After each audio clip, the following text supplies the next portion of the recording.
Friends, welcome back to my channel. Welcome to a new vlog of আমার ঠিকানা। আজকের vlogটা শুরু হলো ফুটবল দিয়ে।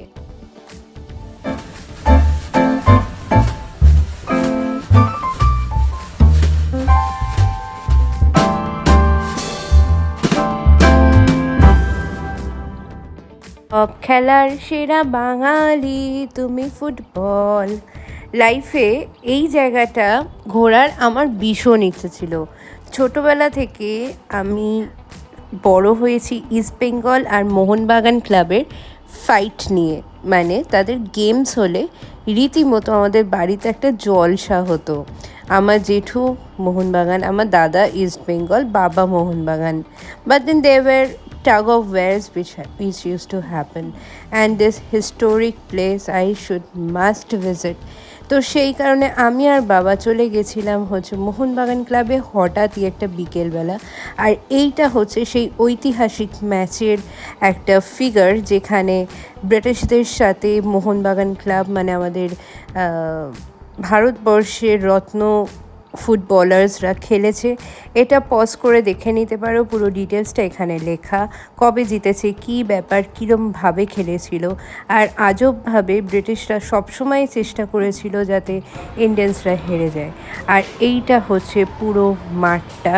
আস্তে আস্তে আমরা হেঁটে যাচ্ছি হচ্ছে মোহনবাগান ক্লাবের যে মাঠটার দিকে, and I am super excited. বাবা আগে হাঁটছিল, কারণ অবশ্যই সে হচ্ছে আমার পথপ্রদর্শক। আর ক্লাবে একটা অদ্ভুত একটা ভাইব আছে ভেতরটায়, অদ্ভুত একটা ঘামের একটা পরিশ্রমের ভাইব আছে। সেগুলোই বাবা দেখাচ্ছিল, কোনখানটা জেঠু বসতো, কোনখানটা বাবা বসতো, কারণ জেঠু আর কি তার বন্ধুদের সাথে নিয়ে বসতো। আর এই হচ্ছে পুরো মোহনবাগান ক্লাবটা। যারা বাঙালি, যারা ফুটবল প্রেমী, এই গ্যালারি এখানটায়, নাহলে এই ওপরের দিকটা হাওড়া গ্রুপের সঙ্গে কাকাবাই বসতো। আমি কাকাবাইয়ের সঙ্গে বসতাম না, তো অশান্তি হয়ে যাবে। না না, গালাগালি করতো, গোল দিতে না পারলে গালাগালি করতো। কাকাবাই সেই দলে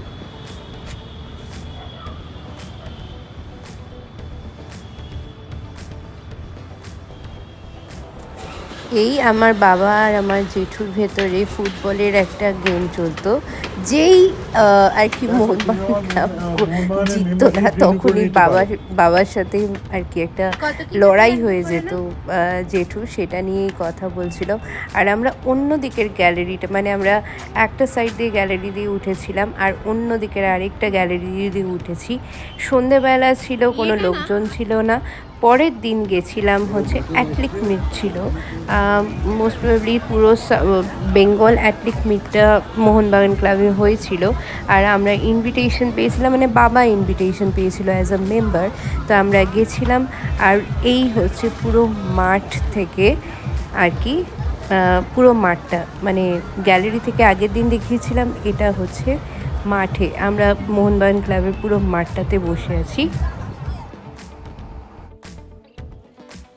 আমার বাবা খুব ইমোশনাল। আমার বাবা সেদিনকে বাবার একটা বাচ্চা দিক দেখেছিলাম, ওখানে বসে বসে কত গল্প, কত নস্টালজিক, তার নিজের এনসিসি করার মানে মুহূর্ত, এক্সপিরিয়েন্সগুলো বলছিল।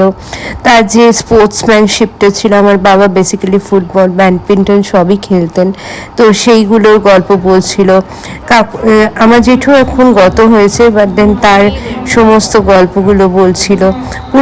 পুরোনো দিনের আবেগটা, পুরোনো দিনের একটা যে স্মৃতি, সেটা যেন একদম চরমভাবে চলে এসেছিলো। বাবা যখন মাঠের মানুষ, তো মাঠের সাথে যখন মিশে যায়, সেই সময় একটা একটা নস্টালজিক একটা কষ্ট, একটা সেই দিনগুলো ফিরে পেয়ে যায় আর কি।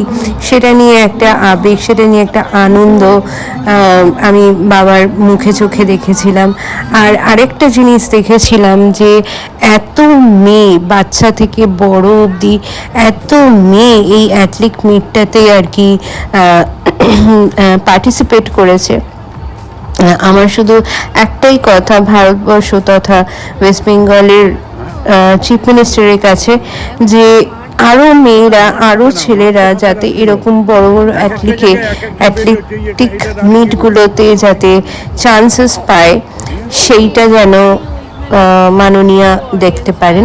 আর এই হচ্ছে লাইট অফ টর্চ, মানে টর্চ যেটা মানে যেদিনকে আর কি শুরু হয়েছিল সেদিনকে এটা দিয়ে করা হয়েছে। আর এই হচ্ছে মোহনবাগান ক্লাবের ভেতর দিকের সমস্ত অংশ, মানে এটা একটা মিউজিয়াম তৈরি করা হয়েছিল। এটা হচ্ছে ফার্স্ট শিল্ড, আর যতগুলো শিল্ড ওখানে আর কি রাখা সব কটা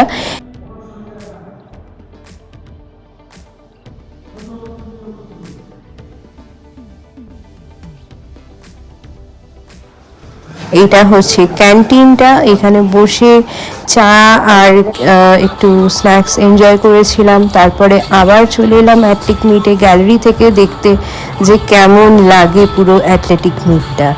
আর সিরিয়াসলি আমার দেখে খুব প্রাউড মনে হচ্ছিল, কারণ প্রত্যেক জায়গায় মেয়েদের একটা নিজস্ব তৈরি একটা কম্পিটিশন তৈরি হচ্ছে। অ্যাট দ্য সেম টাইম আমি একটু বলতে চাই, জানি না মেয়েটির দাদা নইলে কি কোনো প্রিয়জন হবে।